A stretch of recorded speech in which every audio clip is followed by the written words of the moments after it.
Have you ever witnessed a man's entire belief system collapse in real time, broadcast live for millions to see? Bob Marley was about to achieve exactly that against one of America's most notoriously prejudiced television personalities. What transpired during those 12 minutes would go down in history as the most transfixing interview segment ever aired.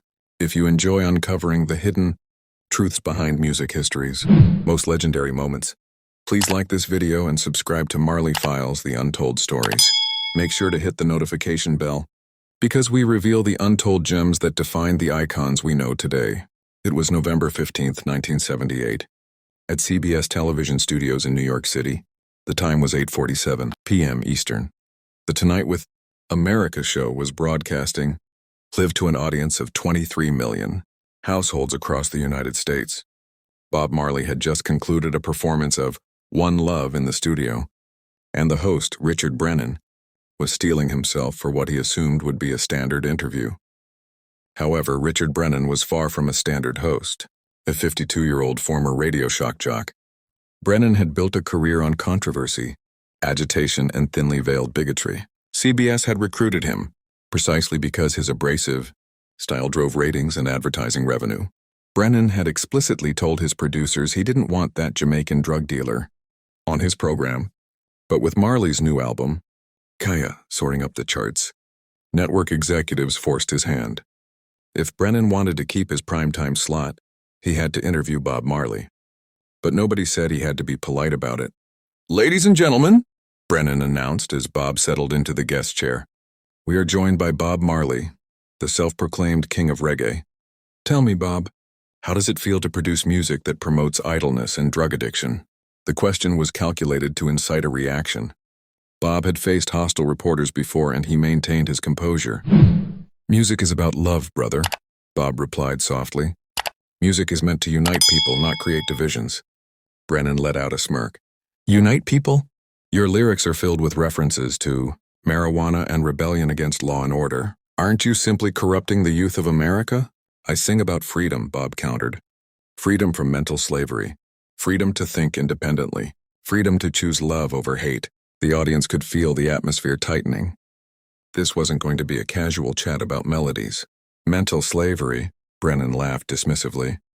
"That's rich coming from someone whose ancestors were actual slaves. Tell me, do you believe your people would have been better off remaining in Africa rather than coming to America?" The studio fell deathly silent. Bob's expression remained unchanged, yet something shifted in his gaze. The question wasn't merely ignorant. It was intentionally malicious. "My people," Bob said, his voice dropping lower, "did not choose to come to America, brother. They were stolen, kidnapped, and traded like livestock. But we survived. We grew stronger. We found our voice." Seeing Bob's unshakable dignity only fueled Brennan's irritation. He had hoped to rattle this Jamaican artist, but Bob's calm was making him look foolish. "Found your voice?" Brennan's tone turned venomous. "You found your voice singing about narcotics and revolution. You people always blame others for your struggles instead of taking responsibility." Bob sat perfectly motionless. "What do you mean, you people?" The question hung in the air like a grenade with the pin pulled. Brennan realized he had wandered into hazardous territory, but his ego refused to let him retreat. "Not on live TV, not with 23 million people watching." "You know exactly what I mean," Brennan shouted, his voice rising. "You people. Your kind, you—" And then he said it. He utilized the most vicious racial slur in the English language to describe Bob Marley. A collective gasp swept through the studio audience. Camera operators froze in shock. In the control booth, producers panicked, debating whether to cut to a commercial break, but the feed remained live. Bob Marley sat in silence for what seemed like an eternity. When he finally spoke, his voice was so faint the boom mic barely caught it. "What did you just call me?" Brennan's face flushed with a mix of rage and humiliation. He knew he had crossed a fatal line. Yet instead of retracting, he doubled down. "You heard me. That's what you are. That's what all of you are. Coming to our country. Spreading your jungle music, poisoning our children." Bob stood up slowly. For a split second, everyone assumed he would storm off the set, or perhaps react with violence. Security guards tensed, stepping forward. But what Bob did next defied all expectations. He sat back down, leaned in, and locked eyes with Richard Brennan. Tell me about your father, Bob asked gently. The inquiry was so disarming that Brennan halted mid-tirade. What? Your father. What was he like? What does my father have to do with anything? Brennan stammered. Tell me about him, Bob repeated, his tone soft but unyielding. Brennan looked confused, furious, and caught off balance. My father was a decent man. He worked hard. He was a war veteran. Did he love you? The question seemed to pierce Brennan's armor like a blade. His expression flickered with something raw. Pain. Of course he loved me. What kind of question is that? Did he tell you that? Did he say the words? Brennan's anger began to fracture. He wasn't that type of man. He didn't. He showed it in other ways. How? He provided. He worked. Brennan's voice shrank. He did his best. Bob nodded knowingly. What did he teach you about people who looked different from you? Brennan shifted uncomfortably in his chair. The studio was pin-drop silent. 23 million viewers were watching a man being psychologically dismantled with kindness. He taught me to be proud of who I am. Did he teach you to hate? No, Brennan said quickly, then hesitated. I mean, he taught me that we had to be cautious. Cautious of what?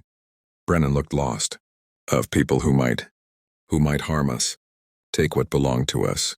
Do I look like I want to hurt you, Richard? Then let's talk. Really talk, person to person. What transpired in the remaining 8 minutes of that? Broadcast became television legend.